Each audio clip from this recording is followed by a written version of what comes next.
বর্তমানে বাংলাদেশ শাসন করছে তত্ত্বাবধায়ক সরকার। দীর্ঘ কয়েক বছর ধরে আওয়ামী লীগ সরকার ক্ষমতায় থাকলেও দেশের উন্নয়নের দিকে এগিয়ে নিয়ে গেছে এবং পাশাপাশি দেশের অর্থ বেশ পাচার হয়েছে বলে একটা খবর শোনা যাচ্ছে। কিন্তু কতটা সত্য এটা এখন নির্ভর করবে বাংলাদেশ তত্ত্বাবধায়ক সরকারের একটা গোয়েন্দা বা একটা জরিপের মাধ্যমে। তারা কিভাবে এটা তাদের একটা নিয়ন্ত্রণে নিতে পারবে। বাংলাদেশের তত্ত্বাবধায়ক সরকার আসলে এখন পর্যন্ত কতটা সফল হতে পেরেছে, তাদের নিজেদের নীতি এবং নিয়মের যে বেড়াজাল দিয়েছে, তার এই তত্ত্বাবধায়ক সরকার এখন পর্যন্ত তারা যে সফল কয়েকটা সিদ্ধান্ত নিয়েছে, তারা এখন পর্যন্ত সেই সিদ্ধান্তগুলো বাস্তবায়ন করতে পারেনি।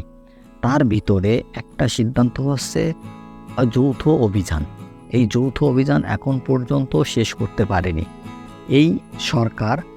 আসলে যৌথ অভিযান যে বিষয়টা দিয়েছে, এই যৌথ অভিযানের মূল টার্গেট হচ্ছে এই আন্দোলনের সময় যে অস্ত্রগুলো লুটা হয়েছে, এই অস্ত্রগুলো কিভাবে উদ্ধার করবে এবং তার সাথে বাংলাদেশের সবথেকে ভয়াবহ যে দিক সেটা হচ্ছে মাদকদ্রব্য। এই মাদকদ্রব্যের জন্য এই অভিযান চালানো হচ্ছে। এই দুটো বিষয়ের জন্য অভিযান চালানো হচ্ছে। এটা তত্ত্বাবধায়ক সরকারের সবথেকে একটা ভালো দিক। এবং আর কোন কোন দিকগুলো তত্ত্বাবধায়ক সরকার এই করতে পারে, যে তাদের সিদ্ধান্ত নিতে পারে, আপনারা কমেন্ট বক্সে লিখে জানাতে পারেন।